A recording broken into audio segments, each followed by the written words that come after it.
Good afternoon, Phi Theta Kappa. We are so happy that you joined us. This is our transferring webinar called Get the Transfer Edge, Advice from the Experts. And we really do have two transfer pros joining us for this presentation. So we are very excited for all the great advice that they're going to be giving you.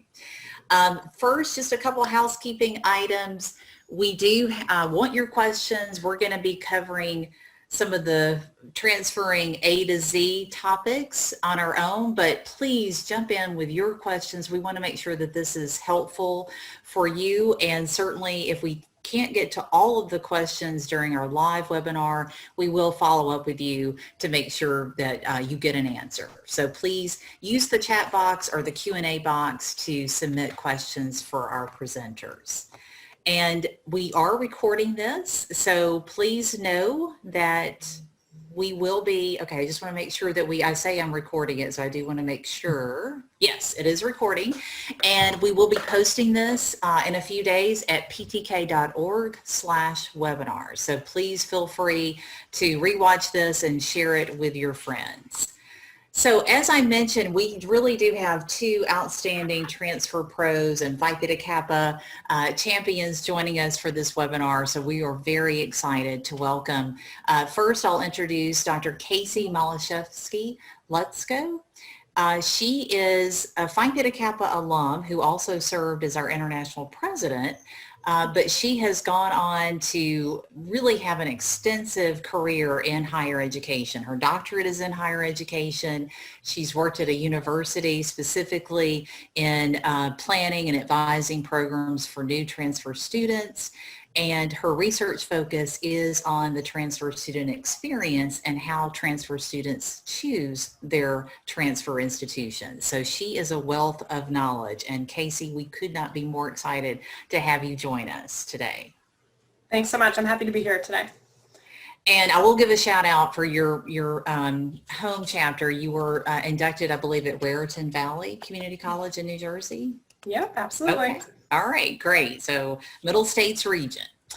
All right, and then we have from our Texas region of Phi Theta Kappa, another outstanding transfer pro who has tons of experience, both at the 2-year college level and at the 4-year college level, Daniel Villanueva Jr., and he currently serves as Associate Vice President of Enrollment Management at the University of Houston, the downtown campus.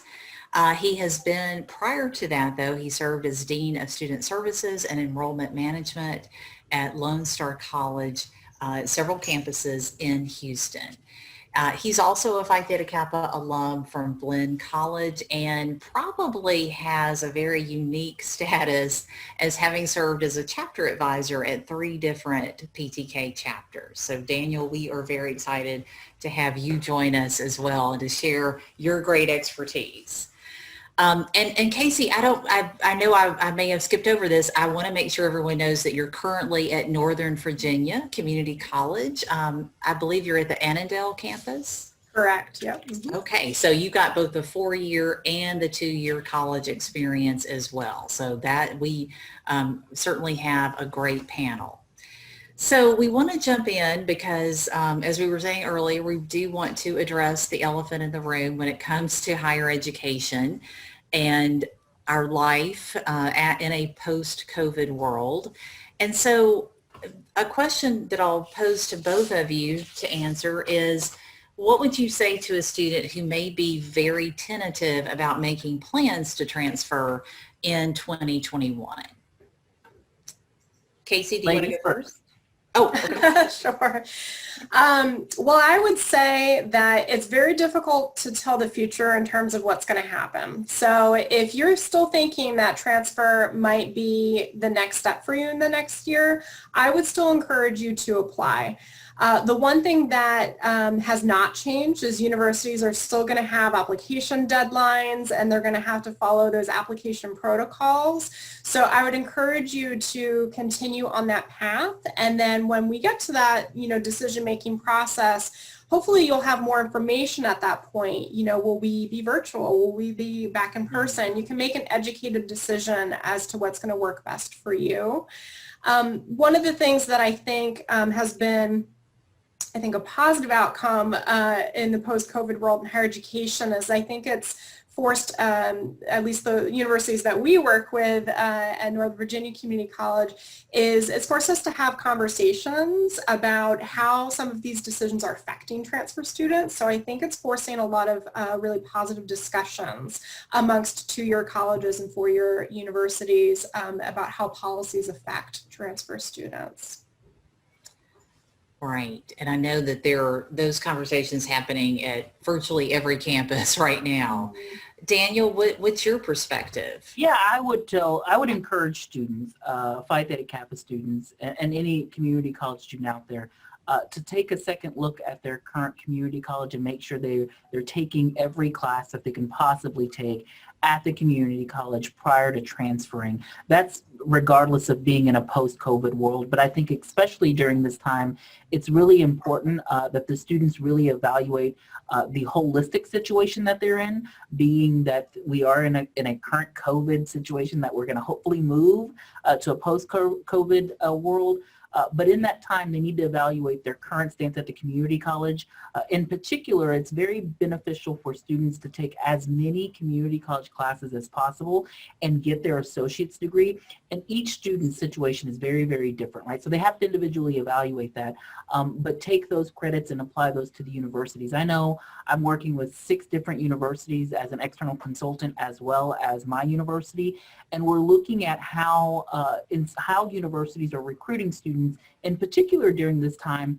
And one of the unique challenges that universities are having is the ability to identify and engage with these students in a virtual environment, right? For instance, what has traditionally happened is there's been avenues for universities to engage with community college students either on their campus or through avenues such as Phi Theta Kappa or other third-party entities that help engage this process. And in a virtual world, those are often restricted, meaning that, universities can't necessarily go on community college campuses right now because most community colleges are virtual, right? So I do think for the students out there, in particular with this time, there has to be a little bit more self-advocacy if they are interested in transferring, to reach out to the universities and make sure that they're as proactive as possible. Universities are really interested in transfer students right now. I think we can see the pendulum shifting in higher ed. In particular, I read a job announcement yesterday that was sent to me as an external evaluator, and the hiring firm was saying, we really want to make sure that this institution in particular is transfer friendly, right? Can you evaluate this to make sure we're targeting the right audience and the right students? So I think universities are becoming more adaptive to transfer students, but in this environment that we're at in particular right now, I think it will be a little bit more difficult for the community college students to seem engaged by the university because there is a transition in how we use some approaches in this COVID era. But I think if the students could dig down, and all the Phi Theta Kappa students I've worked with or know have the grit and determination and the self-advocacy to look at this and take a proactive step in their transfer process, I would encourage them to do that just as soon as possible. Yes. Yes, go ahead. The other thing I'll mention, this is actually just coming up in a conversation with our transfer partnership that we work with called the Advanced Partnership, is we know that students have a lot of needs right now that are unprecedented. So if you are finding yourself in a situation where you're not sure if you can continue because of finances or because you need some, social and other supports, I would encourage you to reach out to your community college. I know a lot of community colleges have grants and are thinking about this, about how we can really support students who are going through a variety of challenges. So, as you're thinking about your next steps, and continuing your education in a post-COVID world, I would encourage you to, as Daniel said, to advocate for yourself and see what resources might be out there to help you. Yes, that's a very good point. And even though so many campuses have gone virtual, there are still student services that are available even in a virtual capacity. So it may be different, it may look different, but they should definitely seek those out. And, Phi Theta Kappa, we're doing a lot of webinars and really virtual engagement overall to make sure that students are still having those robust leadership experiences so that they can grow their resume and most importantly, just grow their competitive and marketable skills. Because you're both right. I mean, that's such an important part of helping them stand out if they are going to transfer and be pursuing scholarships to pay for college as well. So speaking of that, and this is a way for us to also talk about a little bit about Phi Theta Kappa and what we do for transfer students in particular.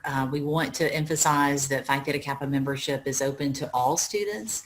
And it's not just for those who are transferring, but if you're joining us for this webinar, we know you're specifically interested in transfer, and so we just want to make sure that you know about the benefits that Phi Theta Kappa offers. But before I do that, I just want to give Daniel and Casey an opportunity to share a little bit more about how maybe your Phi Theta Kappa membership influenced or impacted your transfer experience. And Daniel, we'll start with you this time. Sure. So with Phi Theta Kappa, I was a member and I wasn't as active as I would have liked to have been. But what engaged me the most about Phi Theta Kappa was the scholarship availability. And I was interested in transferring as a transfer student from Blinn College. I was interested in transferring to Sam Houston State, Texas A&M Kingsville, and Texas Tech University.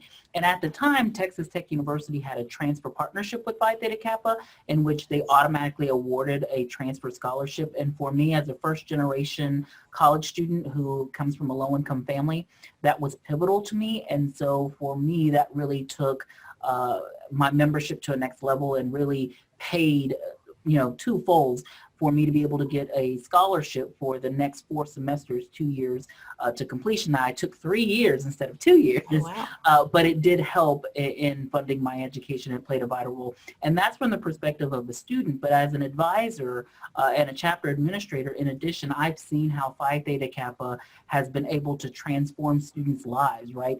Many a times, and not in every situation, but many a times, students who went to the community college didn't have the income necessarily to make that selection process up front, meaning that they needed to go to the community college because they needed to stay close home to family, or there might have been income or job. There's a whole medical issues, right? There are a whole magnitude of concerns that our students deal with as a whole. And this participation in Phi Theta Kappa allows these students to have a world of opportunities to transfer. I've seen students who are international students who have very low incomes come in and be actively engaged with Phi Theta Kappa and get full ride scholarships to Cornell. And so, these programs and what Phi Theta Kappa has to offer can really change your life. And I encourage you to participate, be engaged, work with your chapter advisors, and take forward of every opportunity that you can get.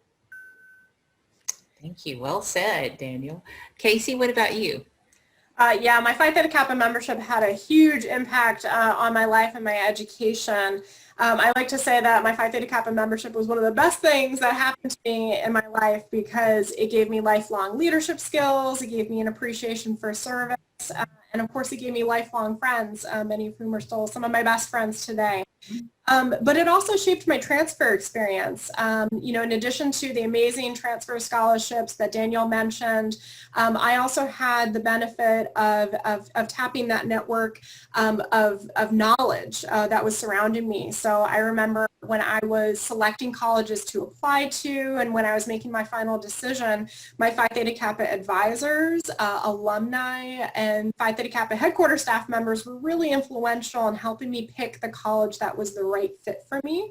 I was very lucky to have a couple different options, and I was really torn about what was the best thing for me. I'm one of those people, and I'm sure a lot of Phi Theta Kappans are like this, that you like to gather as much information as possible when you're making a decision, right? You just got to make the best one. And it was really my Phi Theta Kappa family that helped me make the right decision for me, which was Mount Holyoke College. It ended up being a great fit for me, my education.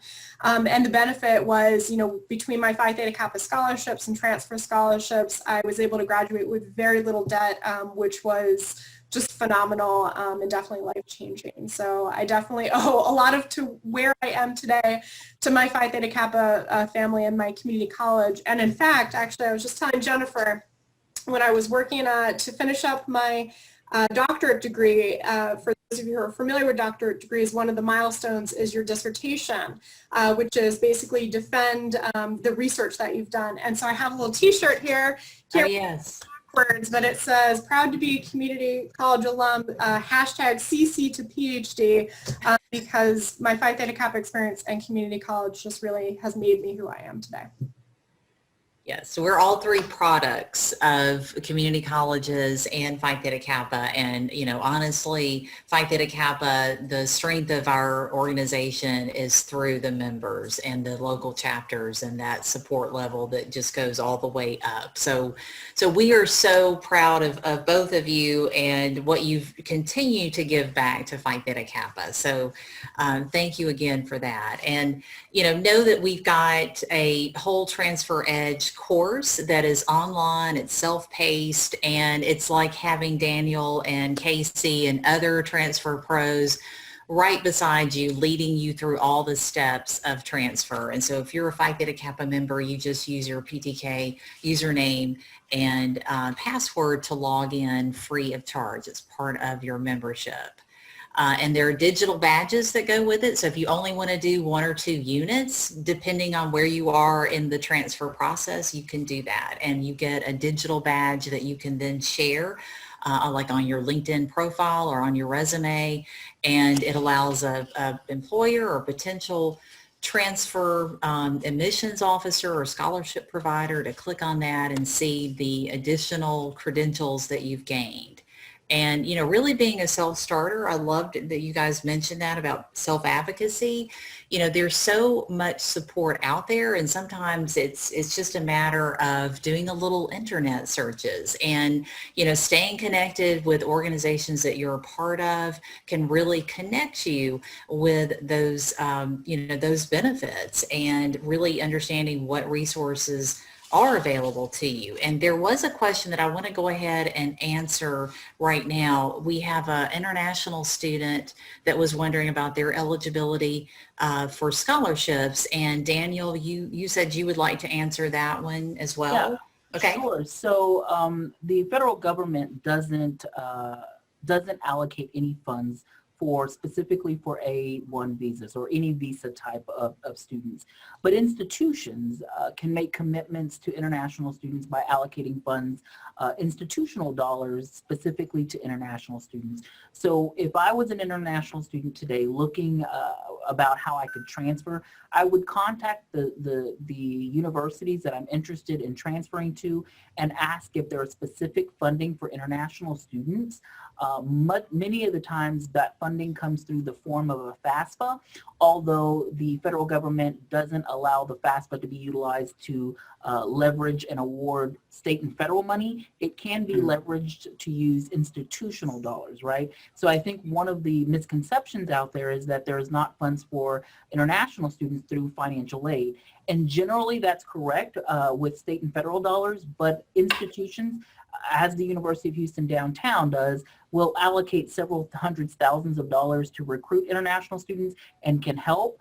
Those awards do have to be allocated based on a FAFSA completion. So although you're not a U.S. citizen, or although the branding for it really reaches U.S. citizens, it can be leveraged if the institution has set aside institutional funding for international students. So my question would be, as an international student, when I interact with admissions counselors and offices, is to ask specific questions about their institutional aid dedicated to international students, and they will be able to have those discussions about the amount and the qualifications that you may need as an international student to meet to get those additional funds. Okay.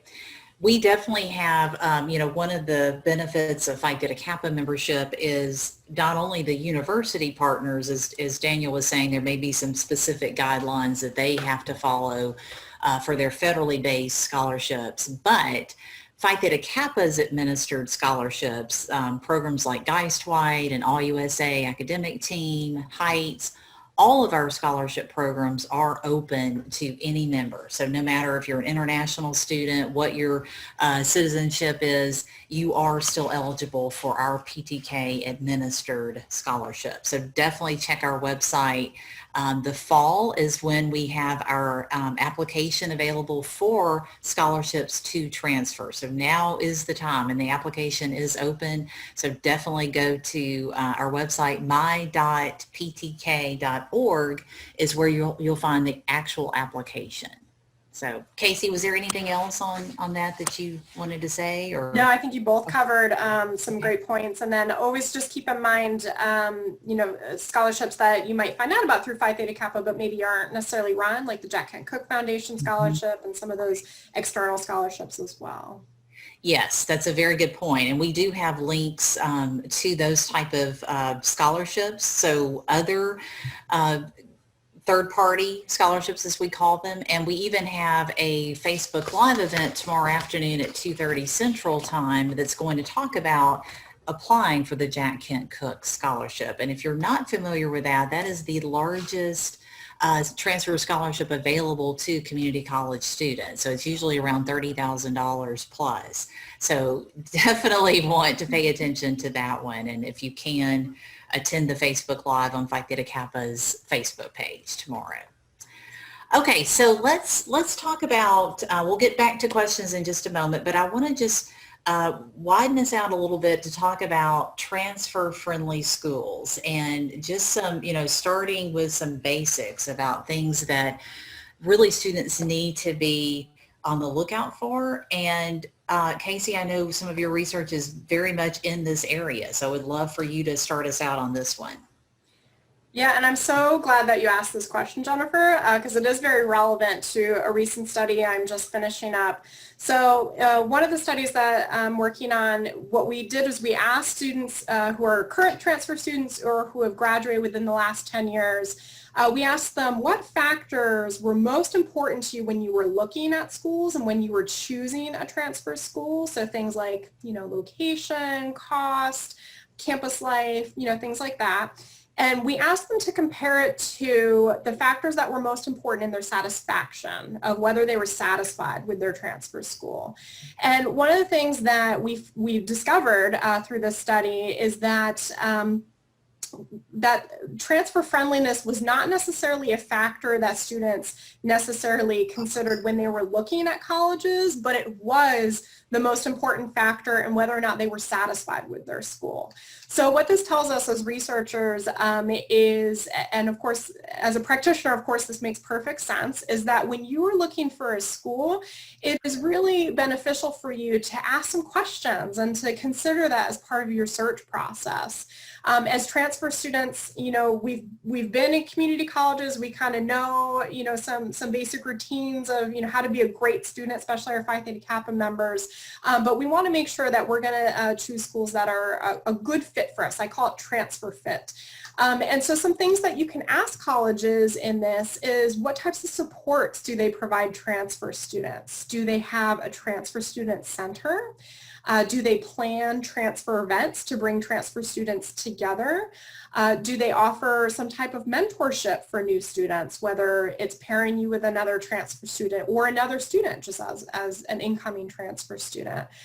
What kind of transfer specific scholarships do they have? Certainly if they're part of the Phi Theta Kappa virtual fair, hopefully they have a Phi Theta Kappa scholarship, but many other schools, since they want transfer students, they'll offer additional transfer resources. So those are some questions that you can think about. Of course, Jennifer's going to talk a little bit later about PTK Connect, but one of the things that is included in those profiles of schools is also the percentage of transfer students that are on a campus. So that'll give you a sense of, if you were to transfer there, how many students around you will be transfer students. And that will help start to give you a closer picture of how the university supports students and how they will welcome you as a transfer student. Absolutely. I've got the PTK Connect slide up. And Daniel, I know you were talking earlier that, universities are heavily courting transfer students. And so, share from your perspective some of the criteria that you think students need to be on the lookout for. Yeah, I think, and it helps answer some of the questions that are coming in here on the question and answer panel. Sure. In terms of your credits transferring and whether, they will be perceived as academically rigorous or whether they'll apply. I'll tell you that one of the number one things that in our market research for Houston that we find with our transfer population in the Gulf Coast region. So there's a consortium of about 12 institutions within the Gulf Coast region of Texas that form a consortium. We've done a lot of research on transfer students, and what we have found is the number one thing that transfer students are interested in, specifically to this region, is how their credits are going to transfer. And that was something that, upon reflection with my own kind of story of transferring from the community college to the university, I remember going into the registrar's office and them telling me that I needed to take a couple of PE classes at Tech because I hadn't taken them at Blinn, and I was having to figure out and navigate how to challenge that because I was in band, and band counted as a kinesiology at the community college, so why didn't it count here? And what I found is myself in some times where I had to advocate for myself and pull an actual syllabus from my band class and provide it to them for them to give me some credit. But I think for community college students, you really have to be careful about the transfer process when it comes to credit. There are institutions institutions will take all of your credits, right? So let's say you have 60 or 90 credits that you've accumulated at the community college, and an institution will tell you that they'll accept all of the credits, but the question isn't whether an institution will accept them. The question is which credits will apply to my degree. And I think sometimes transfer students don't get that differentiation, and so they apply, they get a degree evaluation that says we'll take all of your credits, and they believe that those credits will directly apply to the degree that they're interested in. And so I think Alicia had a question here about, what's the balance and how many should she take? Well, the grand scheme of things is that higher ed and specifically universities are designed for students to know exactly what they want to do when they get out. We know that I never knew exactly what I wanted to do while I was navigating, while I got out, and I still don't know what I want to do, right? And so if you're in that situation and you're navigating, you need to be very careful about being particular in terms of taking your core classes that will transfer everywhere and not isolating yourself to a specific degree until later. And once you transfer, identifying what degree program you want and actually work backwards, right? Actually go to the university and say, I want this degree under this major and how can my credits transfer? Rather than starting with the focus of what most transfer students start with I want to go to that school because I like it or because they've courted me. You really need to get to the program level data in your degree and evaluate and have a degree evaluation based on your credits. And that will tell you how cheap it's going to be, because that will tell you how many credits you still have to take. That will tell you how many you still, will be applied. And that will also tell you specifically to that program if they have any scholarship funds dedicated to you. And we know that there are students, and Casey, I want you to address this part about the majors, because I know even myself, I really was undecided until I transferred. And can you talk about that and how important it is to know your major?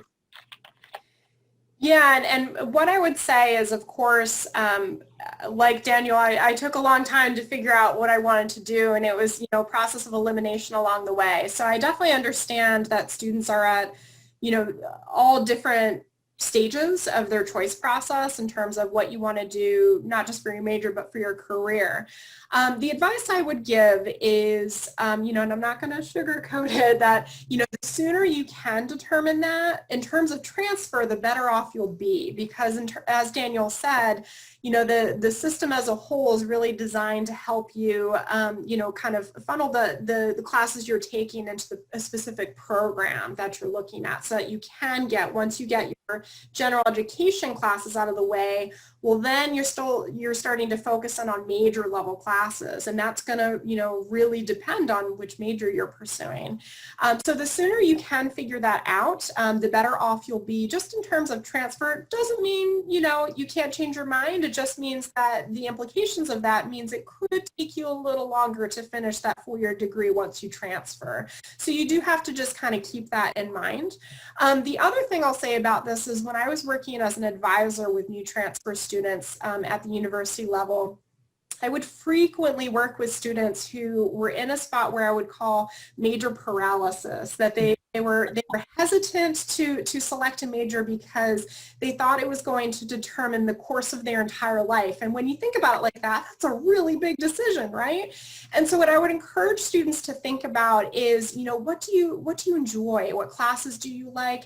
And to understand that your major is not necessarily going to determine the entire course of your life. Even if you completely switch directions, well, that's the beauty of the American higher education system. That's why we have open access institutions like community colleges. If you do change your mind drastically down the road, you could always go back or go on to graduate school. But the sooner you can really commit to a major and the sooner you can kind of narrow in on what universities you might want to transfer to, the easier you might find it to select classes at the community college level that you can be sure will transfer and apply to your program. The other thing, one of the students mentioned, as we're talking about transfer friendliness, well, we're talking about how do you know if a school is transfer friendly? What are maybe some red flags that might be, maybe they're not as transfer friendly? Well, as Daniel said, hopefully universities will work with you both pre and post transfer to determine how your credits might transfer. And if a university is really hesitant to work with you in that regard, that might be something I might be concerned about. But in terms of speaking to self-advocacy, sometimes going directly to a departmental advisor, so maybe, folks in admissions, they're amazing folks, they do a lot, but sometimes they aren't necessarily as well connected to the curriculum as maybe program advisors are. So that's a piece of advice I would give for your own self-advocacy, is if you're not getting clear answers at your first communication point at a university, perhaps try to reach out to a departmental advisor and see if they might answer your questions. So that's one thing I would offer. The other thing I would offer, and this is where your Phi Theta Kappa connections can come in can come in handy, is speak to alumni. In Phi Theta Kappa, we have students that transfer to all sorts of universities. So ask your Phi Theta Kappa advisor, hey, do you know of any students that have transferred to X university, Y university, and connect with those students and ask them, hey, how's your experience been? As a transfer student, do you feel like you're supported? Are you happy with your experience so far? Getting that one-on-one connection with students that have recently been through that experience, I think will also tell you not only how transfer friendly a university is, but also give you a better picture as to whether that school might be a good fit for you. Yes, all great advice. And I know that, one of the highlights of our new PTK Connect website is that it really does allow students to go in and do career insight information so that they can see the different majors that can lead to a different type of job, that it's not always just one pathway to a certain position. I was a journalism major, and that certainly has opened a lot of doors in many different fields that, beyond just a journalism specific job.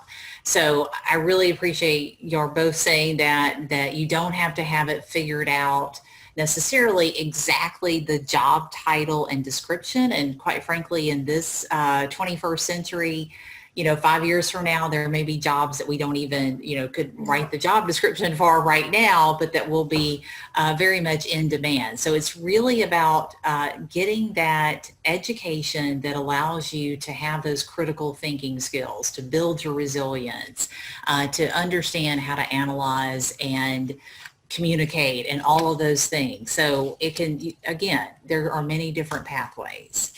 I know that one of the questions was about, they're planning to transfer in next fall of 2021, and should they start applying for scholarships? And I'm going to add on applying for admissions right now. So Daniel, do you want to tackle that one? Yeah, I think most universities' applications are open and they close sometime around early October, November, with decisions coming in, either early decisions coming in November, December, and some late decisions coming in as late as March. I think it's really important to apply to a variety of schools and for the community college students to understand it's really a buyer's market for them. universities all around the country are heavily interested in transfer students. So I would advise community college students to apply to as many as you can. For those of you who find yourselves in low-income situations, as I did with a student, as a student, there are options for application fee waivers that aren't even advertised. So if you find yourself in this situation, you may be able to qualify for a waiver at state institutions, at previous institutions, just to increase the application amount. I see a lot of questions here about volunteering and how to be competitive in that admissions process.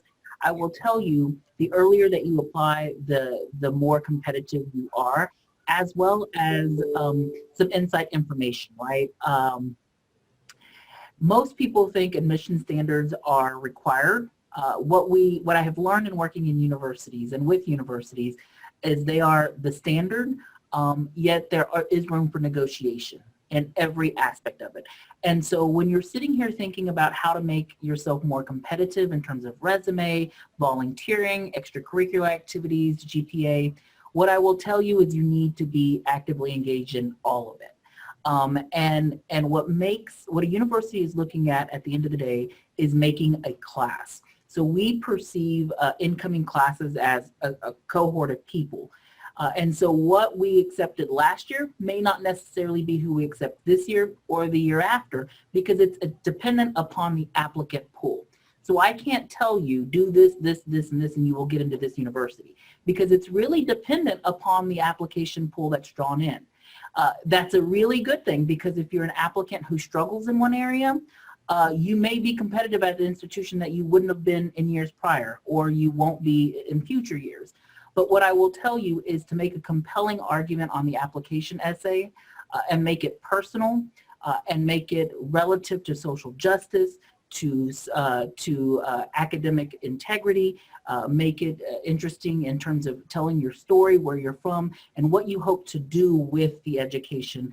Because in so many instances, I see application essays that are very broad and general, and they don't stand out. And so I will tell all of you to be engaged in your social clubs, be engaged in volunteering, be engaged in your learning to have a competitive GPA, and make sure that you apply early, and that you have a competitive argument about why you are a candidate that deserves to be in that freshman class or the transferring class coming in, because they're not looking at basic standards at that point. If you meet the standards, they're looking at how they can diversify the class. How can they get people with different ethnic views, different perceptions about coming from community college versus freshmen, versus people who are urban, versus people who come from a rural area.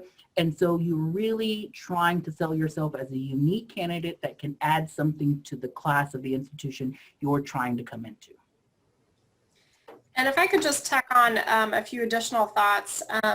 One is that, you know, we have students that come from all sorts of backgrounds, and one of those backgrounds could be that maybe you took a first shot at a four-year university and, you know, didn't have so good of a time, and then you came to community college and started over. And as someone who used to read transfer applications, I would say many, if not most of universities will take a look at that entire journey, but don't be afraid to explain that situation in your application. Many applications give you a little box to explain, you know, whether it's a W that you had, or maybe one class that you didn't do too well in, or maybe just a previous experience. So always feel free to tell your personal story there. The other thing I wanted to mention is this question, which I was just answering in a workshop yesterday too, which is when to apply. And in that case, you know, as Daniel said, the earlier the better. So, you know, many universities have, you know, a priority deadline, or, you know, they call it different things, early bird, early deadline. It's always beneficial to you to apply by that early one, because many universities, they might accept the largest number of students in that early deadline, and then as space is available. But the other thing that I want to mention in terms of the when is, you know, think about, this is where it comes in handy to know what major and what school you might want to go to, because for, I would say, the vast majority of students, it is in your best interest to have an associate's degree when you transfer. The reason for that is because many universities in many states have transfer policies that might waive you of certain classes, some certain gen ed requirements, or it might make you eligible for certain scholarships, certain eligibility criteria for certain programs. So for the vast majority of students, it is beneficial for you to complete your associate's degree by the time you transfer. It doesn't mean you have to have it, when you're applying, but by the time you transfer. But with a caveat of it depends on the program. So I remember at my previous university, they had one major that for some reason, the computer science courses didn't transfer as well as they maybe could have or should have. And so in that particular program, we would always advise students maybe transfer one semester early. And that's something that, as you narrow in on your program and your specific university that you're interested in, those types of conversations are conversations you can have with your community college advisors, their transfer advisors, but also the four-year advisors as well, whether it's admissions or departments or pre-transfer advisors as well. Right, and that is, it's perfectly okay if a student has narrowed it down to say 2 or 3 possible transfer universities for them to be getting that kind of detail from those universities and having those conversations, right? They don't have to wait until they've decided 100% where they're going. And I think that some students are just reluctant to ask a lot of questions and really self-advocate for themselves because they, maybe feel like they don't know and they don't want to, take up someone's time. And so it really is important, that two-way communication street. And I know both of you really emphasize that about sharing your personal story. The coronavirus has really given so many students, a lot more obstacles than they would normally have had. And there are ways to, get around that and to really show how you made lemonade out of lemons, so to speak. And so I know that there are some questions about, how do you build your extracurricular or co-curricular activities in this virtual environment? And there really are ways to still engage with student organizations. A lot of them, like Phi Theta Kappa, almost every activity that we have, especially our chapter projects, have ways, and we've done webinars and different events that you'll see on our ptk.org website about exactly how to do that when you're not face to face. So don't give up hope on that, and use that as an opportunity to really sell your leadership and your resilience in overcoming these, this unusual time that we find ourselves in. And Jennifer, I would add Yes. that Phi Theta Kappa is set up by default to promote this for students with the Honors in Action and the College Project. Right. Even in a virtual setting, for those of you who are participating today, get involved in those projects, right? And figure out how you can help your chapter and your campus with their project and making sure that they complete them and that they submit awards for them, and that you're engaged in the leadership process. And how can you take that experience and articulate it in an admissions essay to be able to gain leadership experience, involvement experience, and making a difference at your local community college. Phi Theta Kappa does it better than anybody I've ever seen. And so for those of you on the call, make sure you're engaged in those activities because that really will be transformational in helping you to become a more competitive transfer student. And you don't have to have a title, right? You don't have to have a chapter officer title to still get involved. That's absolutely correct. Oh, and I was just going to expand one thing, which is that we often get questions, and I see this in the chat box as well, is more better? Should I be volunteering and participating in more clubs? And what I always say to them, what I've always heard admissions folks say, is that they would take quality over quantity, right? So, I see we have a couple new members or folks that maybe are just thinking about joining Phi Theta Kappa. I'd echo what Danielle said, to take advantage of your Phi Theta Kappa membership, but know that that doesn't mean you have to join 10 clubs to be a competitive applicant. You can focus on 1 or 2 activities and just do it really well, or take on a leadership activity or get involved in Honors in Action.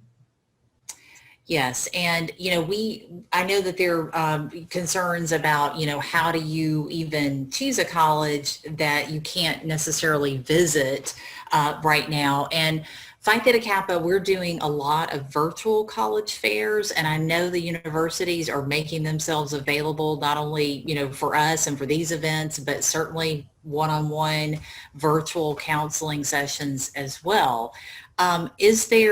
Is there anything in particular about, I guess, with just transferring in general? We know starting early for sure.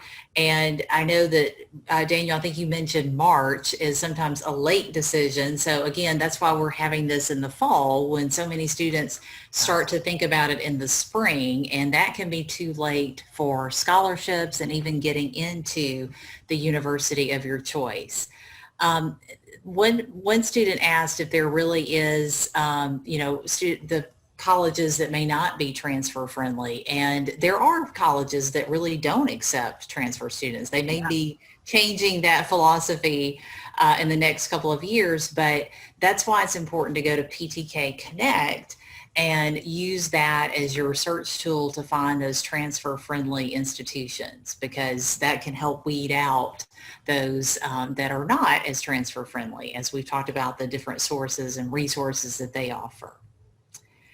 Okay, another question from a student who is dually enrolled in high school. He plans on completing his associates I'm saying it's an anonymous attendee, their associates by the time I graduate high school. Should I be viewing my transition from high school to college as a transfer, or will colleges be more apt to still view me in the freshman pool with scholarships and other benefits? So that's a great question.